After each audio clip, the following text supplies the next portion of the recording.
আসসালামু আলাইকুম। চুলটা দেখেন কি পাম, কত রাফ, কত শক্ত। এই চুলটা অবশেষে কি হয় সেটা আমি আপনাদের কমেন্টে জানাবো। আপুরা আসছে দুবাই ট্রিটমেন্ট করার জন্য না? কোথা থেকে আসছেন?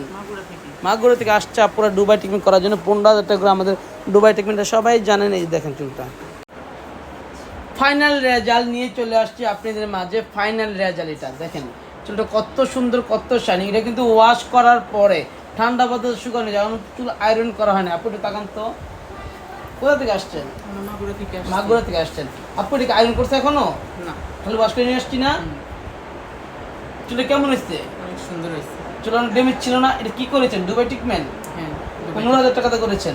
হ্যাঁ, দেখতেই পাচ্ছেন এই চুলগুলা, এই দেখেন কত সুন্দর। এটা হলো দুবাই ট্রিটমেন্ট করেছে। আপুরা আসছে মাগুরা থেকে আমার পার্লারে সার্ভিস নেওয়ার জন্য। দেখেন চুলটা কি বলবো, দৈরাও রাখা যাচ্ছে না, চুলটা এত সুন্দর। দুবাই ট্রিটমেন্ট রেজাল্ট হচ্ছে এটাই। আমরা আর আয়রন দিব না চুলটা, আর ট্রিটমেন্ট করতে হবে না। আপু বলে দিচ্ছি না, আজকে সাথে সাথে ওয়াশ করে আপনাদের দেখাইলাম যে ওয়াশ করার পরে রেজাল্ট। আপনার আজকে চুল বাঁধতে পারবেন, প্যাঁচাইতে পারবেন, সব কিছু করতে পারবেন, কিন্তু চুলটা একটু ড্যামেজ হবে না। আলহামদুলিল্লাহ, আলহামদুলিল্লাহ। যারা যারা দুবাই ট্রিটমেন্ট করতে চান অবশ্যই 15,000 টাকা গুনতে হবে। আর স্টার ওয়াল মনির পার্লারে চলে আসতে হবে। থ্যাংক ইউ সবাইকে।